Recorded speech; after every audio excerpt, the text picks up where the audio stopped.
अस्सलामुअलैकुम दोस्तों, मेरा नाम है असीब शफकत और आप देख रहे हैं हसी टीवी।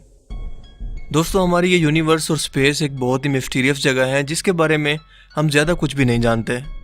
और इंसानी फितरत है कि जिस चीज़ के वजूद को इंसान ना समझ पाए इससे खौफजदा होने लगता है। और स्पेस के साथ भी कुछ यही मामला है, क्योंकि यहाँ पर वो सब इवेंट्स मुमकिन हैं जिन पर ना तो कोई दुनियावी फिजिकल कानून लागू होते हैं और ना ही इन्हें समझना अब तक इंसानों के लिए मुमकिन है।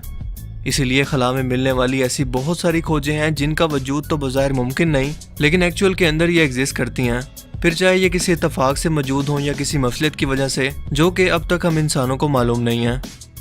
हाँ, लेकिन इनके बारे में एक चीज़ कॉमन है कि ये सब चीज़ें आपको शौक ज़रूर कर देंगी। और आज की इस वीडियो में हम खला से मुतल्लिक ऐसी ही हैरानकुन डिस्कवरीज और इवेंट्स के मुतल्लिक जानने वाले हैं। सो इस वीडियो को लास्ट तक ज़रूर देखिएगा। Number 1, hand of God. PSR B150958 एक न्यूट्रॉन स्टार या पल्सर स्टार है जो कि एक दरमियानी दर्जे के सितारे के फटने के बाद बनते हैं। साल 1982 में नासा की आइंस्टाइन एक्सरे ऑब्जर्वेटरी ने एक ऐसे पल्सर स्टार को दरियाफ्त किया जो कि ज़मीन से 17,000 लाइट ईयर की दूरी पर मौजूद है और 1700 साल पुराना है। ये जिन गैसेस और डस्ट के बने बादलों में यानी नेबुला में मौजूद है वो भी 150 लाइट ईयर जितने बड़े हैं।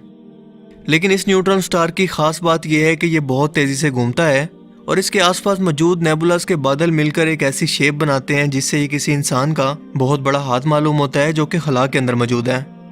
इसीलिए इसे हैंड ऑफ गॉड यानी खुदा के हाथ का नाम दिया गया है। और ये स्पेस में मिलने वाले किसी अजूबे से कम नहीं है। नंबर 2, आसमानी आंख या फॉर्मल आर्ट। हमारे सूरज से साइज में 2 गुना और रोशन तरीन सितारा जो कि सूरज से सिर्फ 25 लाइट ईयर की दूरी पर मौजूद है, इसे फॉर्मल हार्ट स्टार कहते हैं, जो कि रात के वक्त टेलीस्कोप से आसमान में वाज़े तौर पर देखा जा सकता है। और इसकी लोकेशन खला में कुछ इस अंदाज से और इस तरतीब से मौजूद है कि ये एक आंख को बनाता है। जैसा कि तस्वीर में देखा जा सकता है कि सितारे की लोकेशन के आसपास ब्लैक हिस्सा खला का खाली हिस्सा है, जबकि इसके रेड हिस्से के अंदर दूसरे प्लेनेट भरे पड़े हैं जो कि मिलकर एक पूरी आंख की शेप को बना रहे हैं। जाहिर है कि ये बिल्कुल एक इत्तफाक है, लेकिन ऐसा नज़ारा यूनिवर्स के अंदर शायद ही कभी कहीं और देखना मुमकिन हो। Number 3, the mysterious void. दोस्तों, यूनिवर्स का नाम सुनते ही हमारे दिमाग के अंदर सितारों और स्यारों से भरे एक जहान का तस्वुर उभरने लगता है, जो कि सच भी है। लेकिन क्या आपको मालूम है कि यूनिवर्स के अंदर एक ऐसा हिस्सा भी मौजूद है जहां 1.8 बिलियन लाइट ईयर की दूरी तक कुछ भी मौजूद नहीं है, और इसे द मिस्टीरियस वॉइड कहते हैं। इस हिस्से पर कुछ भी मौजूद नहीं है, जो कि साइंटिफिकली तौर पर नामुमकिन सी बात है, क्योंकि साइंटिस्ट के अंदाजे के मुताबिक इतने बड़े हिस्से पर कम से कम 10,000 गैलेक्सीज को होना चाहिए। लेकिन यह हिस्सा बिल्कुल खाली है, जैसे किसी शख्स ने खुद अपने हाथों से इस जगह को तमाम आसमानी चीजों को हटाकर साफ कर दिया हो। इसीलिए यहाँ पर 1.8 बिलियन लाइट ईयर की दूरी तक सिर्फ अंधेरा ही अंधेरा है। दोस्तों, वैसे तो यूनिवर्स के अंदर और भी इस तरह के छोटे वर्ल्ड्स मौजूद हैं, लेकिन इसका इतने बड़े साइज के अंदर मिलना किसी इंसान के वहमो गुमान के अंदर भी नहीं था, क्योंकि आज का इंसान जदीद साइंटिफिक रिसर्च के बावजूद ना तो इसके बनने का मकसद जानते हैं और ना ही इसके बनने का तरीका। ये बस अंदाज़ा लगा सकते हैं कि शायद बहुत छोटे छोटे वॉइड से मिलकर ये एक बहुत बड़ा वॉइड बन गया हो, या फिर यह भी मुमकिन है कि यहाँ पर कोई बहुत बड़ा सितारा फटा हो जिसे सुपरनोवा कहते हैं, और इसी धमाके की शिद्दत की वजह से तमाम सेलेस्टियल ऑब्जेक्ट्स अपनी जगह से हट गए। अगर लॉजिकली तौर पर सोचा जाए तो ये थ्योरी बहुत ही इनलॉजिकल लगती है, क्योंकि कोई भी सितारा चाहे जितने भी बड़े साइज के अंदर हो और जितने भी बड़े धमाके से फट जाए, इतनी बड़ी खाली जगह को बना ही नहीं सकता।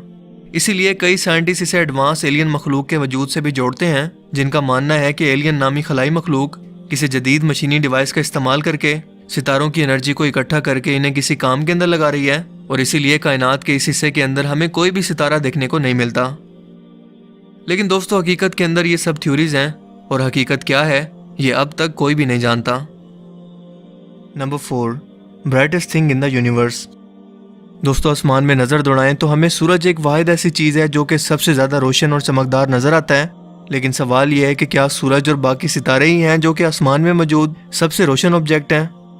नहीं, बिल्कुल ऐसा नहीं है, क्योंकि जब भी बहुत बड़े साइज के सितारे, जिन्हें रेड जायंट्स कहते हैं, अपनी तबाही उम्र पूरी करने के बाद मरने के करीब होते हैं, तो एक बहुत बड़े धमाके से फटकर कायनात में बिखर जाते हैं, जिसे सुपरनोवा कहते हैं।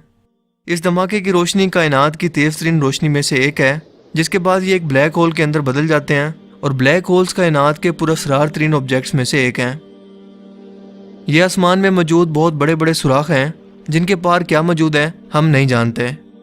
और ये ब्लैक होल बड़े बड़े साइज के सितारों तक को निकल जाते हैं। और जब ये ऐसा कर रहे होते हैं तो इनकी फ्रिक्शन या रगड़ की वजह से जो रोशनी की शिद्दत पैदा होती है वो कायनात की सबसे चमकदार रोशनी होती है, जिन्हें क्यूसार कहते हैं।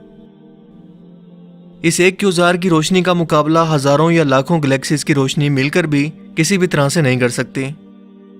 साइंटिस्ट ने हालिया एक 3C273 नाम का क्यूसार जमीन से 2.5 मिलियन लाइट ईयर की दूरी पर डिस्कवर किया, जो कि अगर जमीन से 33 लाइट ईयर की दूरी पर भी मौजूद होता तो जमीन से देखने पर यह सूरज के बराबर ही चमकदार नजर आता। दोस्तों, क्यूसार गैलेक्सीज के दरमियान में भी मौजूद होते हैं, जिनकी रोशनी की शिद्दत की वजह से ही गैलेक्सीज इस कदर चमकदार नजर आती हैं, और इन्हें एक्टिव गैलेक्टिक न्यूक्लाई कहते हैं। और इन्हें देखकर इस कायनात को पैदा करने वाले की शान और इसके नूर का अच्छे से अंदाजा होता है।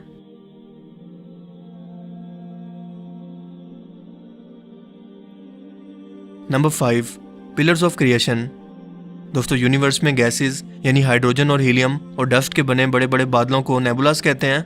ये कायनात में ऐसी जगह हैं जहां पर सितारे पैदा होते हैं, जो कि यूनिवर्स में सबसे अंधेरे वाले हिस्से पर यानी कि इंटरस्टेलर स्पेस के अंदर मौजूद होते हैं। अप्रैल 1995 के अंदर हबल टेलीस्कोप ने ईगल नेबुला के अंदर हमारे सोलर सिस्टम से तकरीबन 7000 लाइट ईयर की दूरी पर मौजूद एक ऐसी तस्वीर को खींचा जहां पर सितारे पैदा हो रहे थे। ये कॉस्मिक डस्ट और गैसेस के बने बड़े बड़े पिलर्स थे, जिन्हें पिलर्स ऑफ क्रिएशन का नाम दिया गया। ये 20वीं सदी के इंसान की सबसे बड़ी खोज थी, लेकिन अफसोस कि ये कई हजार साल पहले ही खत्म हो चुके हैं, लेकिन इनकी रोशनी हम तक सफर करके आज पहुंची है। यहाँ मौजूद सितारे एक के बाद एक फटने लगे और इन्हीं धमाकों के शॉक वेव्स की वजह से ये पिलर्स ऑफ क्रिएशन तबाह हो गए, क्योंकि ये ठंडी गैसेस से मिलकर बने थे और धमाकों से पैदा होने वाली हीट ने इन्हें तबाह कर दिया। ये तबाहशुदा स्ट्रक्चर देखने के लिए हम इंसानों को मजीद 1000 साल तक अभी मजीद इंतजार करना पड़ेगा, क्योंकि इनकी तबाही का मंजर दिखाने वाली रोशनी अभी तक जमीन पर पहुंची ही नहीं है। Number 6, Tabby's star KIC 8462852। ये एक ऐसा अजीबोगरीब सितारा है जो कि साइंटिस्ट को 1500 लाइट ईयर की दूरी पर सेजिनस कॉन्स्टेलेशन के अंदर एक ऐसी अजीबोगरीब हालत के अंदर मिला जिसमें इसकी ब्राइटनेस या रोशनी मुसलसल कम हो रही थी या बढ़ रही थी, यानी कि इससे आने वाली रोशनी बिल्कुल भी स्टेबल नहीं थी, जैसा कि आमतौर पर इसे होना चाहिए। जिससे साइंटिस्ट को लगा कि शायद इस सितारे के आसपास कोई प्लैनेटरी सिस्टम मौजूद है, जैसा कि हमारे सूरज का सोलर सिस्टम, या फिर इसके दरमियान कोई ऐसे ऑब्जेक्ट या गैसेस के बादल मौजूद हैं जो कि इसकी रोशनी को जमीन पर पहुंचने से रोक रहे हैं। और अगर ऐसा होता भी तो इसकी रोशनी को सिर्फ 2 से 3% तक ही कम होना चाहिए था, लेकिन हैरत अंगेज तौर पर इसकी ब्राइटनेस या रोशनी 22 से 40% तक मुसलसल कम या ज्यादा शो हो रही थी, जिसने साइंटिस्ट को हैरत में डाल दिया कि ऐसा भला मुमकिन कैसे है। इसीलिए इस अजीबोगरीब बर्ताव रखने वाले सितारे को टेबिस स्टार का नाम दिया गया। 1960 के अंदर डायसन स्फेयर नाम के शख्स ने एक थ्योरी दी कि अगर इंसानों को एक ना खत्म होने वाले एनर्जी सोर्स की जरूरत है तो वो सूरज के गिर्द एक बहुत बड़ा मशीनी स्ट्रक्चर बनाकर सूरज की रोशनी को एनर्जी के सोर्स के तौर पर हमेशा के लिए इस्तेमाल कर सकते हैं, जो कि कभी खत्म ही नहीं होगा। मगर सूरज के इस कदर बड़े साइज, इसकी शदीद तरीन गर्मी, रेडिएशन और जमीन पर इसकी रोशनी ना पहुंचने के डर से ये स्ट्रक्चर तो बनाना नामुमकिन है, लेकिन यही कॉन्सेप्ट टेबिस स्टार के बारे में साइंटिस्ट का मौजूद है कि शायद कोई बहुत ही ज्यादा एडवांस एलियन मखलूक ऐसा ही बहुत बड़ा स्ट्रक्चर बनाकर इस सितारे से आज भी एनर्जी हासिल कर रही है और इसीलिए ये इतना स्टेबल नहीं है। और इसके अलावा यह भी मुमकिन है कि इस सितारे की रोशनी के अंदर कोई बहुत बड़े शाब साकिब या एस्ट्रॉयड का स्ट्रक्चर मौजूद हो जो इस रोशनी को जमीन पर पहुंचने से रोक रहा हो। लेकिन दर हकीकत इतना बड़ा स्ट्रक्चर जो इतने बड़े साइज के सितारे की रोशनी को रोक सके, इसका ना तो वजूद मुमकिन है, और इसकी दूसरी वजह यह भी है कि ये एस्ट्रॉयड एक जगह पर रुकते नहीं है बल्कि मूव करते रहते हैं। सो एक्चुअल के अंदर इस सितारे के इतना अजीब बर्ताव की वजह क्या है हम आज भी नहीं जानते। नंबर 7, हॉक्स ऑब्जेक्ट। दोस्तों, आमतौर पर हमें यूनिवर्स के अंदर गैलेक्सीज की सिर्फ एक ही स्पाइरल शेप देखने को मिलती है, लेकिन जुलाई 2001 के अंदर हबल टेलीस्कोप ने 600 लाइट ईयर की दूरी पर मौजूद एक ऐसी अजीबोगरीब शेप की गैलेक्सी की तस्वीर को लिया जो कि हमारी मिल्की वे गैलेक्सी की तरह 1 लाख लाइट ईयर की दूरी तक फैली हुई है, लेकिन दिखती कुछ ऐसी है। यानी एक बिल्कुल गोल और अजीब शेप के अंदर जिसे हॉक्स ऑब्जेक्ट का नाम दिया गया, जिसके अंदर एक बहुत बड़ा येलो कोर मौजूद है, जबकि इसके ऊपर कुछ भी मौजूद नहीं है, सिर्फ खाली स्पेस है, जबकि इसके ऊपर तमाम सितारे, सियारे और दूसरे सेलेस्टियल ऑब्जेक्ट्स भरे पड़े हैं। साइंटिस्ट का मानना है कि शायद 2 बड़ी गैलेक्सीज के आपस में टकराने के बाद तकरीबन 2 से 3 मिलियन साल पहले ये बहुत बड़ा स्ट्रक्चर बना, लेकिन इस थ्योरी को सच्चा साबित करने के लिए इसके आसपास कोई भी और गैलेक्सी मौजूद नहीं है जिसके बारे में ये कहा जा सके कि इसने किसी बुलेट की तरह इस गैलेक्सी के साथ टकराव किया हो। सो इस गैलेक्सी के बारे में ये बताना कि ये कब, क्यों और कैसे बनी आज भी साइंटिस्ट के लिए मुमकिन नहीं है और बहुत बड़ी स्पेस मिस्ट्रीज में से एक है। Number 8, FRB 121102। दोस्तों 2007 में नासा के साइंटिस्ट को रेडियो टेलीस्कोप पर ऐसे नामालूम और अजीबोगरीब सिग्नल मिले जो सिर्फ चंद मिलीसेकंड के थे, लेकिन इनमें इस कदर शदीद एनर्जी थी कि ये हमारी मिल्की वे गैलेक्सी के पार कई 100 मिलियन लाइट ईयर का फासला तय करके हम तक पहुंचे थे। एक अंदाजे के मुताबिक ये इतनी ज्यादा एनर्जी थी जितना कि सूरज 80 साल के अंदर पैदा करता है, जिन्हें FRB यानी फास्ट रेडियो बर्स्ट भी कहते हैं। ये अजीबोगरीब सिग्नल कई बार कैप्चर किए गए, लेकिन एक्चुअल के अंदर इनके अंदर क्या पैगाम था, ये एग्जैक्टली कहाँ से और क्यों आए थे, क्या कोई एलियन मखलूक इंसानों से राब्ते के लिए इन्हें भेज रही है, इसका किसी के पास ना तो कोई जवाब है और ना ही कोई सबूत। इवन के अगस्त 2017 तक ये 93 टाइम्स तक मुसलसल रिसीव किए गए। साइंटिस्ट को लगा कि शायद ये 2 ब्लैक होल्स के आपस में टकराने से या सितारों के जन्म लेने से पैदा होने वाली शॉक वेव्स हैं, लेकिन इस थ्योरी को रद्द कर दिया गया क्योंकि यूनिवर्स के अंदर ये प्रोसेस तो हर वक्त हो रहे हैं और ये इवेंट कोई नई चीज भी नहीं है।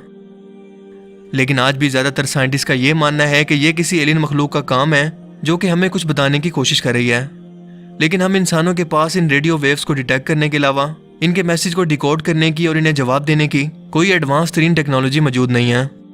सो एक्चुअल के अंदर ये पुरस्कार सिग्नल क्या है ना तो हम जानते हैं और शायद कभी जान भी नहीं पाएंगे, क्योंकि ये इस कदर दूरी से आ रहे हैं कि हम इंसानों का वहां पर जाकर वेरीफाई करना भी किसी सूरत भी मुमकिन नहीं है।